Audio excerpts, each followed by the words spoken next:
हमारा इतिहास, भारत का प्राचीन इतिहास हमें 19वीं सदी से पहले पता ही नहीं था। ना ही मौर्य वंश, चाणक्य, चंद्रगुप्त, अशोक के बारे में हमें पता था और ना ही हड़प्पन सिविलाइजेशन, गुप्त साम्राज्य, राष्ट्रकूट, चोला, पाल, सातवाहन डायनेस्टी के बारे में किसी के बारे में हमें कुछ पता नहीं था। हमारे भारत के साम्राज्य, राजा राजाओं की कहानियां और उनकी गौरवशाली इतिहास के बारे में तब पता चला जब ASI यानी भारतीय पुरातत्व सर्वेक्षण, आर्कियोलॉजिकल सर्वे ऑफ इंडिया ने इसकी खोज की। बात है 1837 की, जब जेम्स प्रिंसेप जो ईस्ट इंडिया कंपनी के ऑफिसर थे और ये उस टाइम के आर्कियोलॉजिस्ट थे, इन्होंने ब्राह्मी लिपि को डिकोड करना शुरू किया। वहीं इनसे पहले भारत के प्राचीन शिलालेखों को कोई पढ़ नहीं पाता था। इस डिकोड के बाद इस लिपि से हमें पता चला कि देवनाम प्रियदर्शी ये कोई और नहीं बल्कि भारत के मौर्य वंश के महान सम्राट अशोक थे। इस सर्वे और खोज के थ्रू कनिंघम का विजन एकदम क्लियर हो गया। कनिंघम जो है ब्रिटिश आर्मी के इंजीनियर थे। इनका पूरा नाम सर अलेक्जेंडर कनिंघम था। इन्हें इंडियन आर्कियोलॉजी का फादर भी कहा जाता है। इन्होंने उस टाइम के गवर्नर जनरल ऑफ इंडिया यानी वायसराय लॉर्ड कैनिन से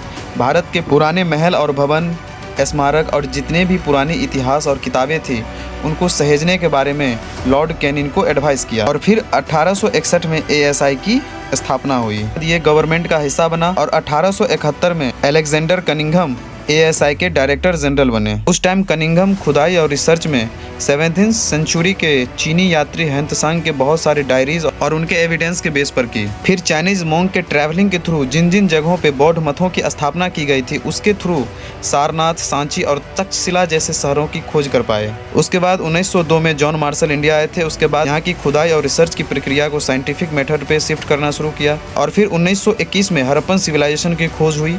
उसके बाद हमें पता चला कि हमारे भारत का इतिहास लगभग 5000 वर्षों से भी ज्यादा पुराना है। इस तरह भारत और हमारे प्राचीन इतिहासों का सर्वे ब्रिटिशर्स ने की। हालांकि उनका पर्पस कॉलोनियल था, बट ब्रिटिशर्स के इस सर्वे और रिसर्च के थ्रू ही हमें हमारे पुराने शिलालेख, सिक्का, मुद्राएं, पुराने परिव इमारत और भवनों के द्वारा ही हमें हमारे वास्तविक इतिहास के बारे में पता चल पाया। और इस तरह कनिंघम और उनकी टीम भारत के प्राचीन साम्राज्य, राजा राजाओं की पुरानी गौरवशाली इतिहास और हमें हमारे इतिहास से रूबरू करवाया।